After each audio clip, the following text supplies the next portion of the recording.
while I drive. I actually have a real cup of tea at the moment. Probably not a good idea when you're driving. I normally have this travel one.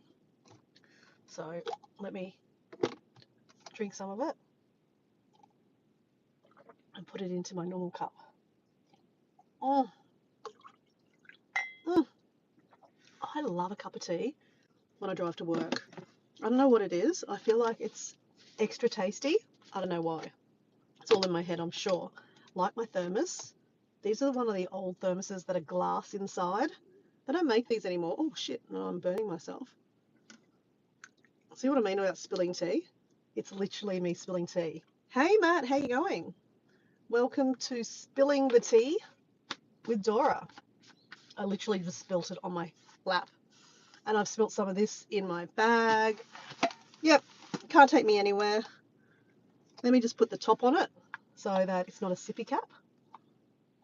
Nice. Nice thermos, I know. It's a tartan. I think it's very English. Okay, let me start driving because we got to get to work. But on my drive, we're going to spill the tea. This segment is called Spilling the Tea with Dora, Travel Stories. And this morning I'm going to tell you a story about how Dora nearly didn't become a traveller. Or didn't like travelling, should I say. While I drive to work.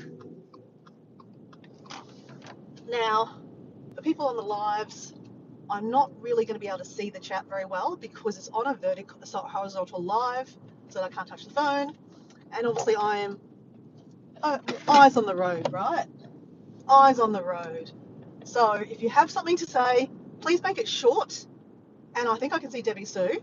If you're going to say something, make it short and probably put it in capitals. That way I can see it because the chat just disappears really fast.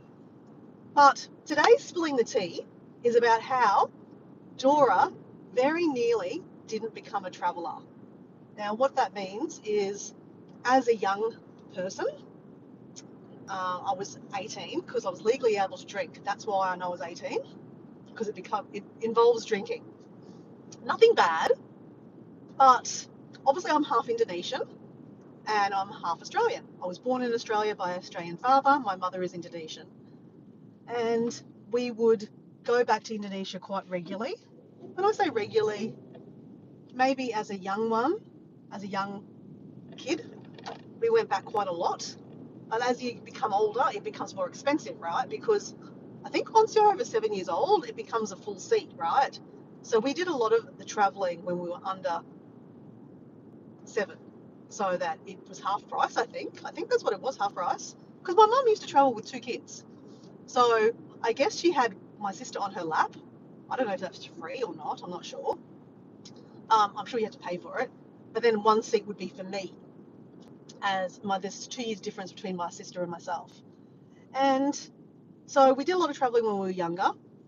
We used to travel at Christmas time because in Australia we have Christmas holidays off for about 8 weeks.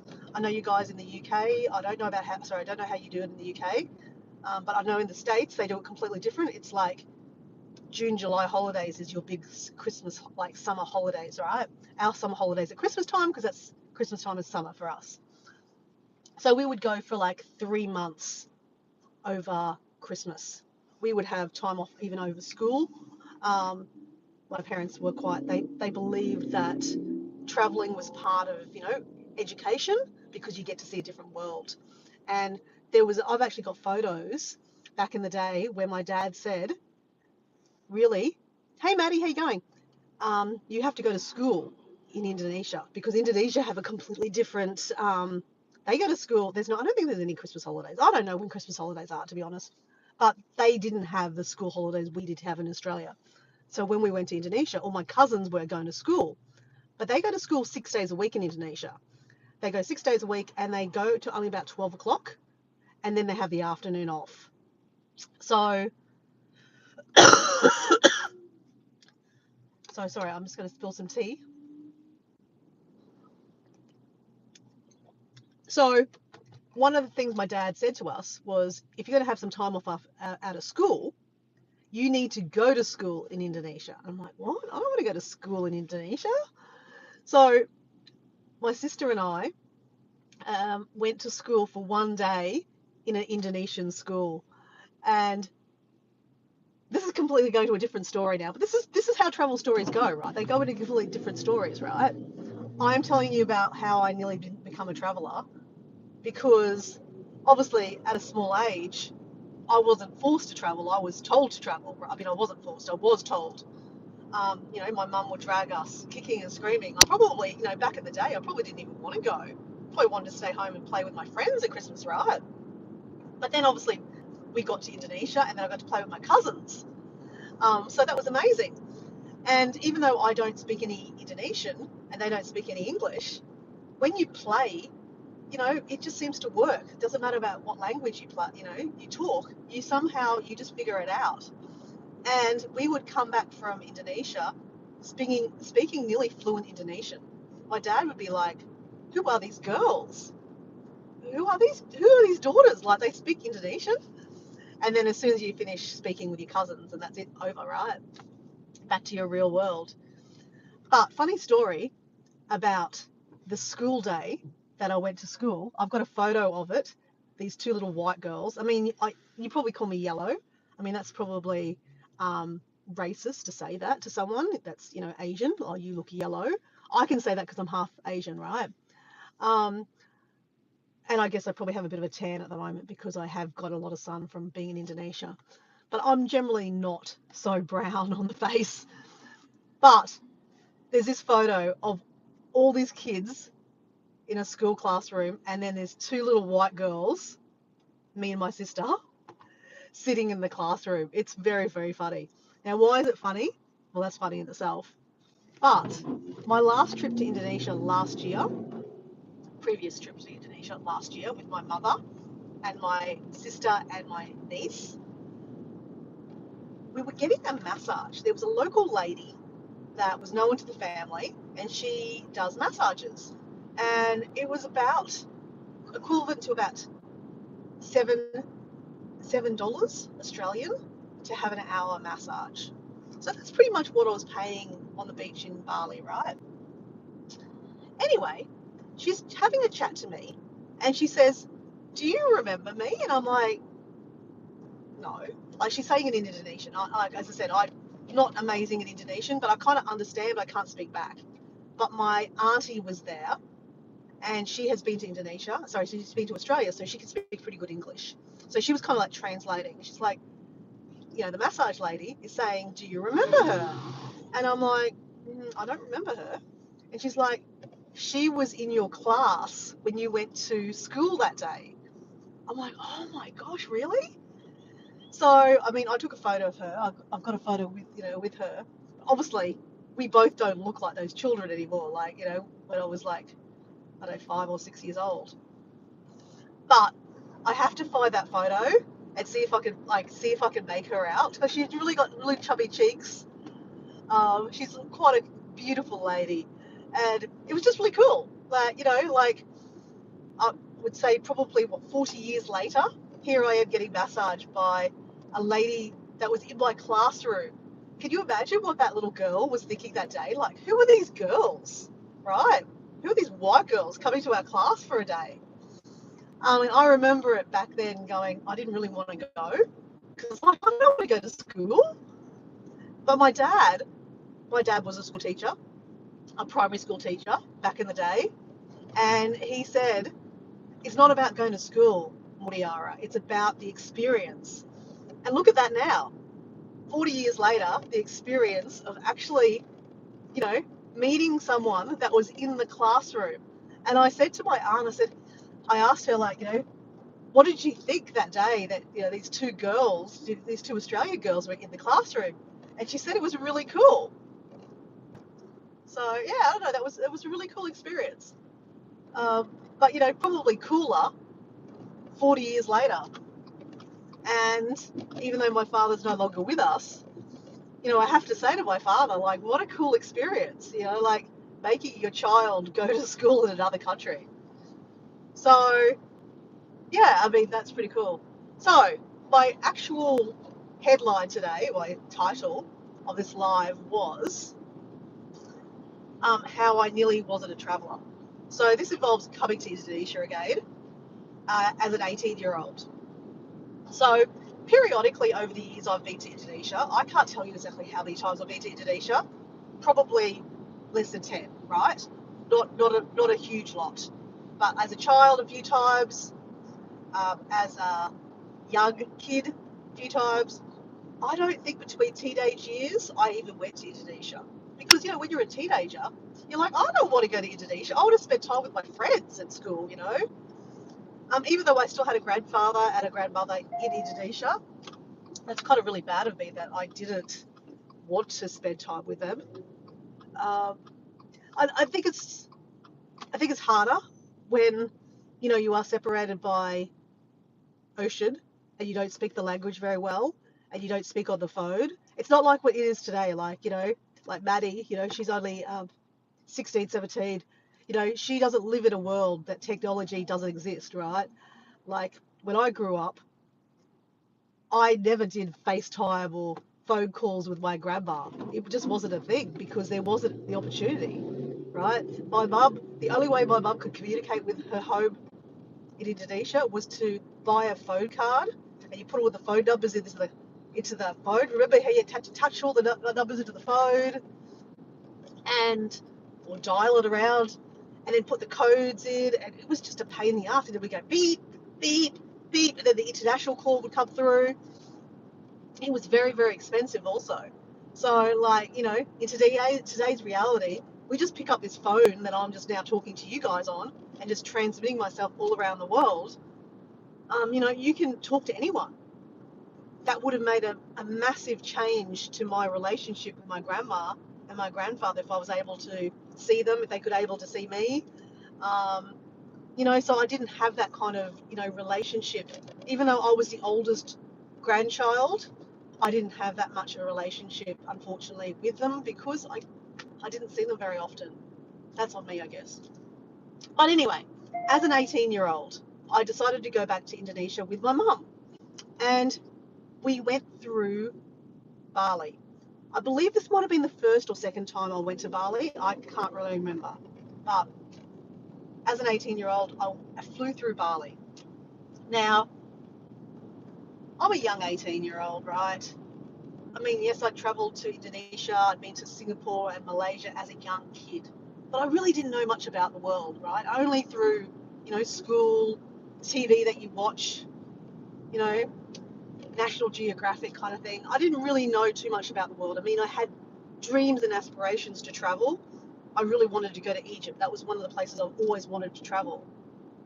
But as an 18-year-old, I'd just finished school. I was trying to figure out what I'm doing with my life. I still don't know what I'm doing with my life. I'm 50 now. I still don't know what I'm doing with my life. But here I am. So as an 18-year-old, I took some time off work. I was working in a gift shop. I was doing retail. Retail was my first kind of job. And I went through Bali, and I think this is the first time I ever went to Bali, right? So, or maybe the second time. Again, I'm foggy on the time.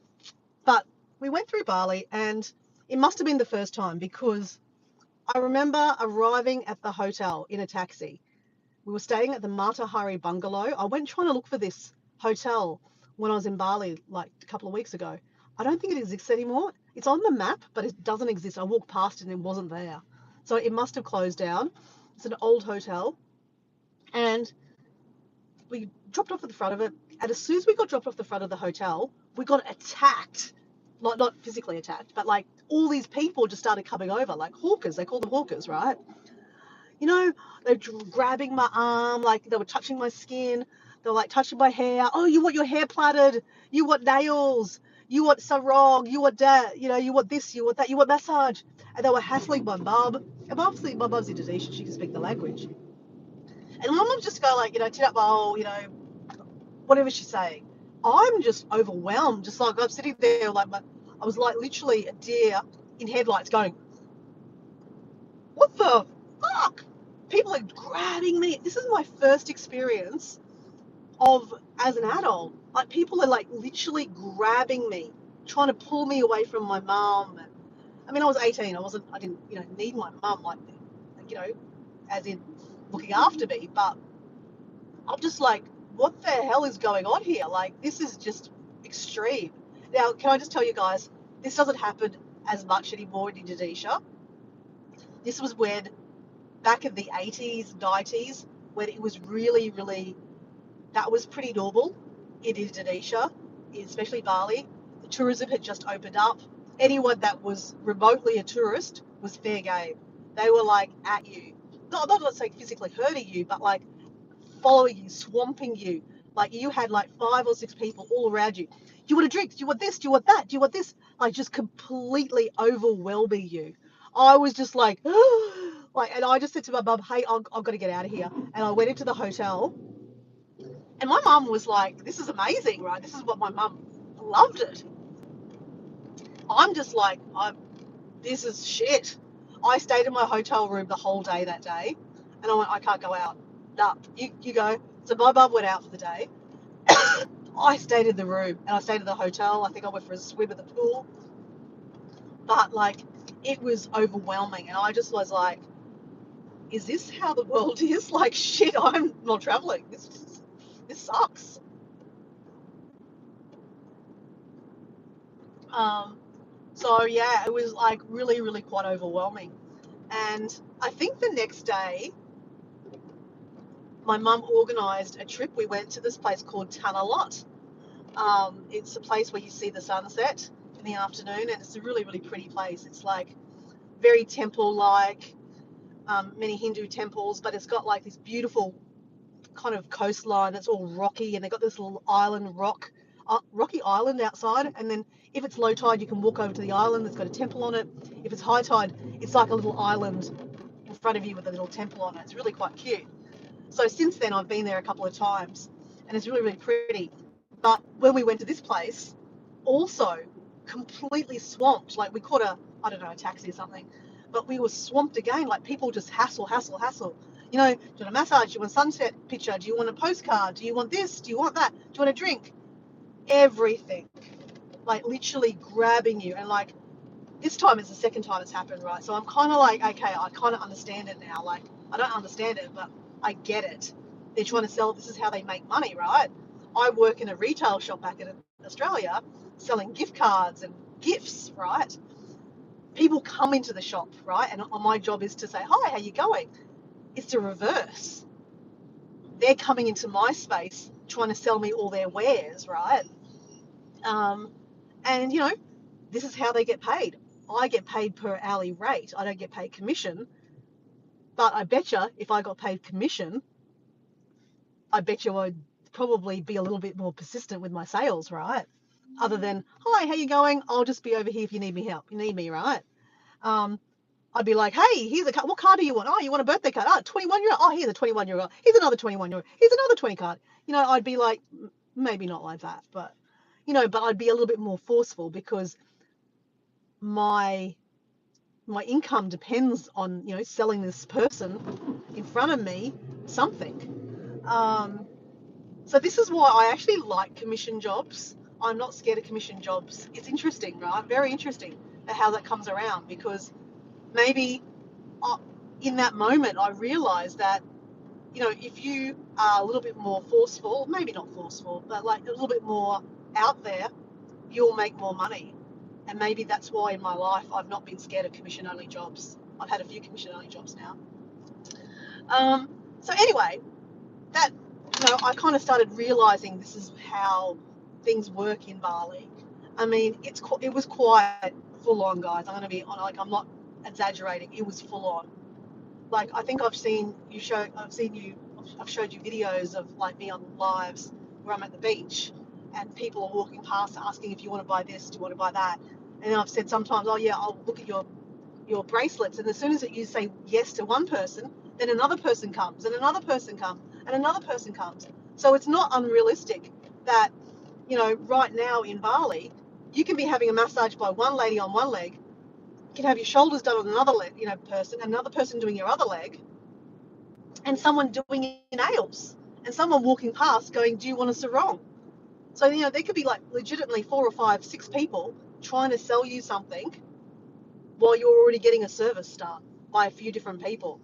And this is just how life is in other countries. And I think when you travel, you start seeing how the world is. Like, I mean, a lot of us watching this video, or if you're watching this video or you're watching this live or on a replay, a lot of you are probably from the UK, America, Canada, or Australia, because that seems to be my market.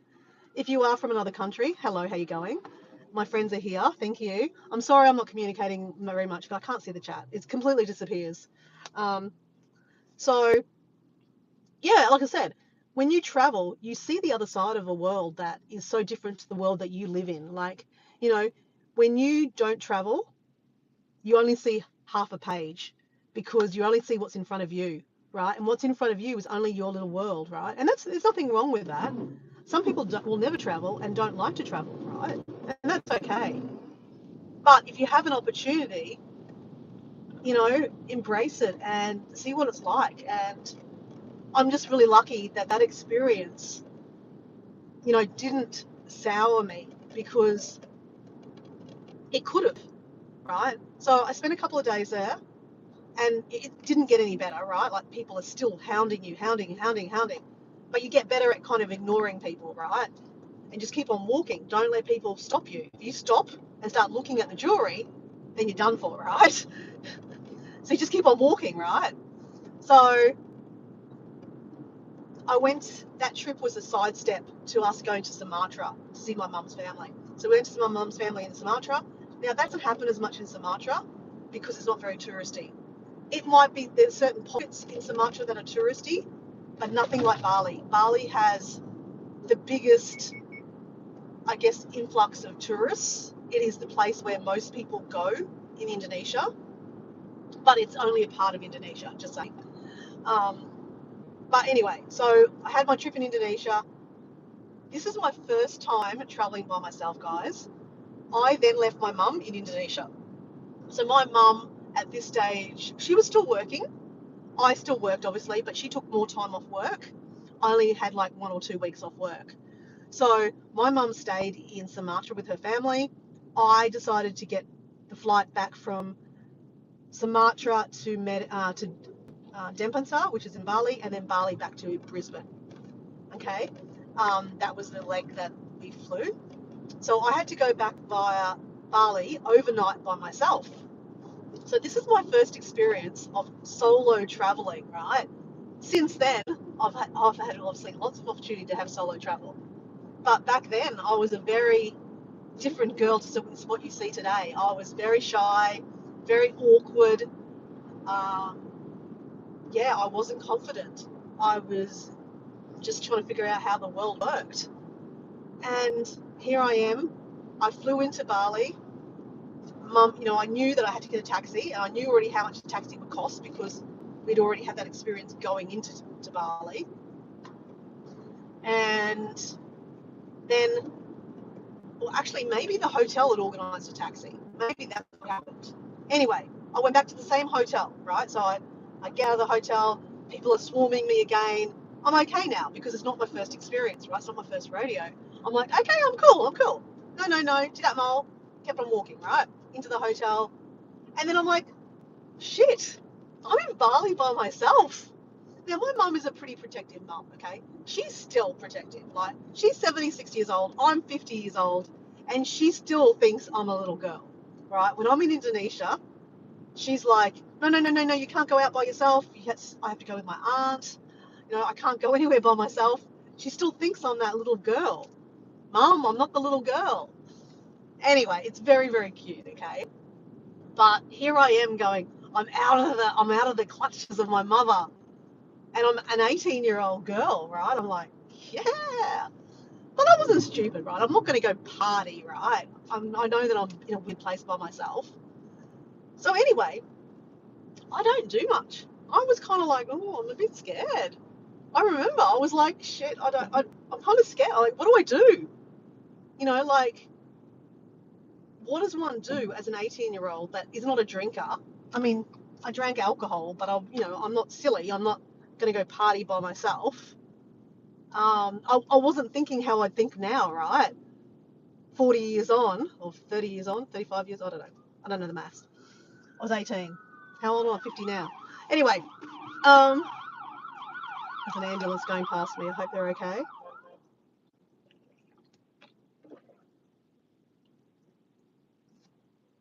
So anyway, I can't remember what I do, but I probably go down to the swim, have something to eat at the hotel. Very boring, Dora. Come on, go out of the house. Come on, go out of the hotel, do something. So I do go for a little walk, right? I went for a little walk. I don't even think I went down to the beach. I probably didn't even negotiate that. I was probably like, just go for a little walk, right? As I said, this is my first experience. Give me a break, I'm like, I only had one day, and yeah, I wasn't quite sure how it all worked. What do I do, kind of thing. But anyway, I must have come back to the hotel. I'm sitting outside my hotel on my balcony, kind of thing. I think I might have been having, a soft drink or something. Anyway, a guy comes out of the room next door, and he's an African guy, and he sits down next to me. He goes, "Oh, hello, how are you? What are you doing? Blah, blah, blah." Anyway, we get talking, right? As you do, polite stuff. And he probably was maybe a couple of years older than me, not older, but just, around my age kind of thing, maybe a little older. He was a jewelry seller. I don't even know what that means, right? But I'm like, oh yeah, whatever, okay. And he's like, "Well, what are you doing tonight for dinner?" And I'm like, thinking really quickly, like, oh, what is this? And I'm like, I don't know what to say. So I just went, I don't know. And he goes, "Well, would you like to go out for dinner?" And I thought to myself, quick, think, Dora, what do we do here? What do we do? Stranger, you're at a hotel by yourself, you're in a weird country by yourself, he's from a different country. And I'm like, you know what? Okay. I think I'm okay. Like, I mean, it's not like I'm inviting him into my bedroom. We're going to go out in the public. And he goes, "Well, where would you like to go?" Now, there'll be more stories about this story later on. Not this story, but like how some of this is part of the story. All my stories are interlinked, right? So this is why you need to watch more of my, Tea with Doras. There'll be a couple of times a week. I'm going to do about 2 a week. And so I had started thinking to myself, I like travel. This is kind of fun, right? I don't know how it all came about, but I was like, I really want to get a pin from the Hard Rock Hotel. So the Hard Rock Hotel, if you're familiar with Hard Rock Hotels, they're pretty much all around the world, and they have little pins that you put on your badges, I guess, badge of honours. You put on a hat or a bag or your jacket or something. But I was buying them to put them on a map. So Dora's already forward thinking, already manifesting. I want to, this is my first experience traveling. I'm like shit scared. I've even hardly left my room. But I'm thinking in my head, if I'm going to travel more, I'd like to travel to all the different Hard Rock hotels and get these little badges, because these badges have little different things on them. So I knew I must have went into the Hard Rock Hotel this day. I must have already went there. And they had this surfboard, because Bali's known for surfing. So they've got a surfboard and it says Bali, Hard Rock Hotel. I thought, I'd love to buy one of them. They're about $20, right? And so, yeah, I thought, you know what? I want to go to the Hard Rock Hotel. That'd be fun. I mean, I didn't have a huge lot of money either. I was mindful that I've got to be able to afford to pay for this, Dora. So anyway, I was like, okay, let's do that. So, we met up in the hotel downstairs at a certain time, and we went to the Hard Rock Hotel. We ordered a drink, and I think I had, very, very grown up of me, I had a Johnny Walker with ginger beer. That's not my normal drink. I normally drink, I think I was drinking bourbon and Coke or something like that back in the day. But anyway, that was my fancy drink. I had one drink, because, again, stranger danger. You don't want to get drunk with a stranger in a weird place. So, you know, I did have some, you know, faculties in me, even as an 18-year-old. So we sat there, we had dinner, a little chit chat. I couldn't tell you what we talked about. No idea. But at the end of that, I think he ended up paying for it. I tried to pay for half of it with my money. He goes, it's okay. It's okay. I invited you. I'll pay. And he goes, and I must have told him how I wanted to buy the pin. And I'm going to be honest, I probably didn't have enough to have dinner plus buy the pin. I mean, you know, I was only like a little retail girl. I didn't have a huge lot of money. As I said, my parents aren't wealthy, you know. So I think by him paying for dinner, I had the money left over that I could buy the pin. So I think he even said to me something. I mean, I didn't say that I didn't have money, but he must have said, you know, I'll pay for the dinner, you buy yourself the pin. I think that's how it came about, which is really kind of cool now that I think about it. So thank you, random stranger around the world. I don't even know where exactly he was from. Africa, somewhere in Africa, and he was selling jewelry. So I'm about to go, guys. I'm just turning the corner into my friend's, where I'm going to pick up a friend. So yeah. So anyway, I bought the pin. Since that day, I have probably about 35 of those pins all around the world, and I stick them onto maps. I don't have that map on the wall anymore, unfortunately. It's now in storage, but it will be. We will do a live or a video one day putting that back on the wall, and I'll show you the Bali pin, because that was my first Bali pin, like my first Hard Rock Hotel pin. And then my next pin after that was great hearing your story, Dora. Oh, I'm glad you like it, Debbie Sue.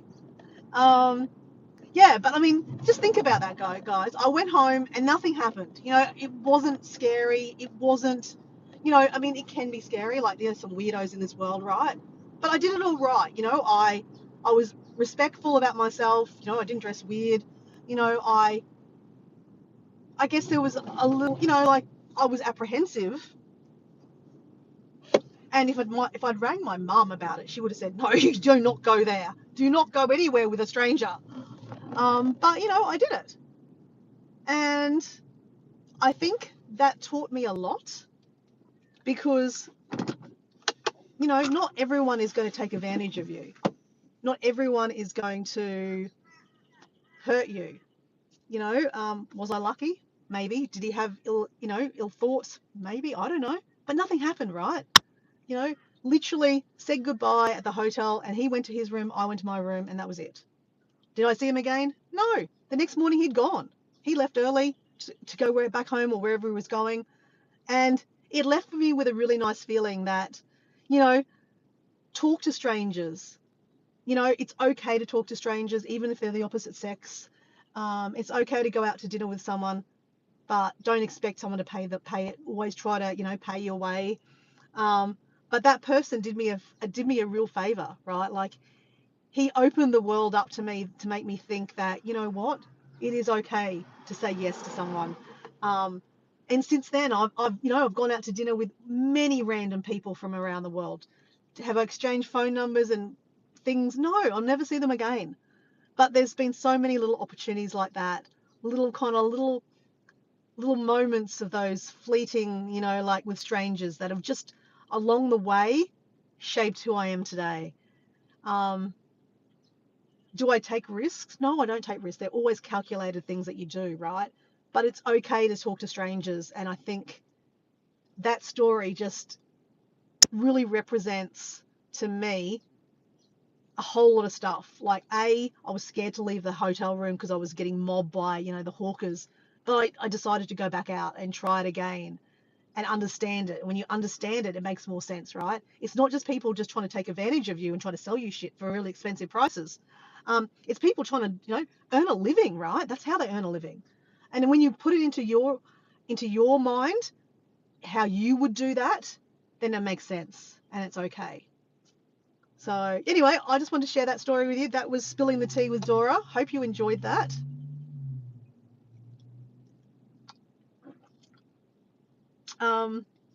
Yeah. Sorry, I couldn't really communicate too much in the chat. As I said, I can't see the chat very well. I have to put my finger on the chat to bring it down. I can see Debbie Sue laughing at a bit of it, and Matt saying Dora's mum and laughing. I'm saying smiling. Great hearing your story, Dora. And I think that Nicholas. Is it Nicholas? Hey, Nicholas. Is it Nicholas? Yes. Hey, Nicholas. How are you, mate? Good advice, though. Yes, good advice. So, yeah, I'm just going to beat my horn for a second, guys. Beep, beep. So my client knows to come out. I'm going to make room for my client.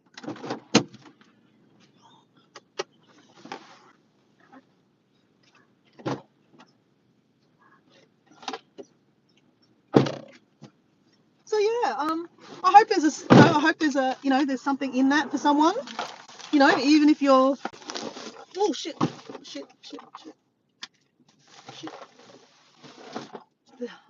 The back of my car is like a moving site. There is so much stuff in there. Anyway, let me spill some more tea on myself. Got my little takeaway, like. Okay, yay. So Debbie Sue, have you seen one of these before?